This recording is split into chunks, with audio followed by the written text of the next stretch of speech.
PhD वाल्याच्या बद्दल मी जी काही भूमिका तिथं मांडत होतो त्या भूमिकेचा विपर्यास करण्यात आलेला आहे। काल रात्रीच मी प्रेस नोट त्याच्याबद्दल काढलेली आहे, मी ट्विट त्याच्याबद्दल केलेलं आहे।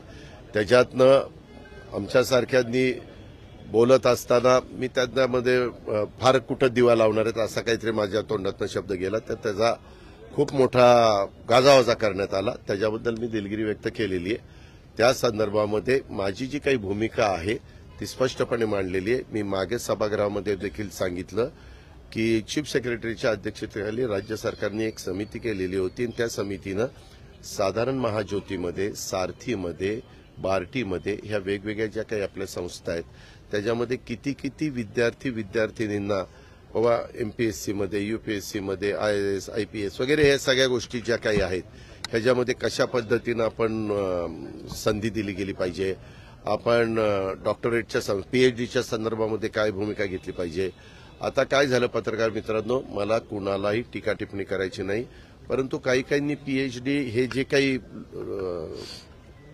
राजकीय नेते आहेत त्यांच्यावर पीएचडी चाललेली, म्हणजे मी आता त्या राजकीय नेत्यांची नावं घेत नाही, परंतु राजकीय नेत्यांच्यावर पीएचडी करून, पीएचडी हे खूप महत्वाचं अशा प्रकारचं शिक्षण आहे, त्याबद्दल दुमत नाही, त्याच्यामध्ये खूप अभ्यास करावा लागतो हेही आम्हाला मान्य आहे, परंतु ते पीएचडी करत असताना तो विषय त्या पद्धतीचा पाहिजे।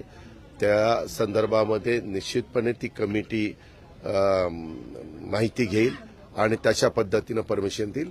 पण काहींचं म्हणणं की बाबा ठराविकच आता संख्या घातलेली आहे, ती संख्या घालायला नको वगैरे वगैरे। आता आमचा साधारण कल असा असतो, काही लोकांनी पीएचडी व्हावं, काही लोकांनी वेगवेगळ्या करिअर निवडावं, काही लोकांना आता ह्याच्यामध्ये कौशल्य विकास कार्यक्रमामध्ये देखील वेगवेगळ्या प्रकारच्या अनेक नोकऱ्या त्या ठिकाणी मिळू शकतात, ट्रेनिंग दिलं तर नोकऱ्या त्या ठिकाणी मिळू शकतात, ते ट्रेनिंग त्यांना द्यावं।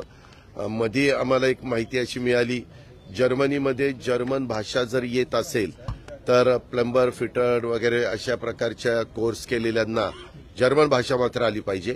जवळपास 4 लाख मुलींची तिथं गरज आहे, तर त्याही संदर्भात आम्ही काही ठिकाणी जर्मन भाषेला म्हणजे जर्मन भाषा मुलांनी शिकावी म्हणून प्रोत्साहन देण्याचा प्रयत्न करतो। ज्या मुलांना परदेशामध्ये जाऊन तिथं नोकरी मिळवावी असं वाटत असेल, मुलींना वाटत असेल, तर त्यांनी तो पण त्याही संधीचा फायदा करून घ्यावा अशी साधारण आमची भूमिका आहे।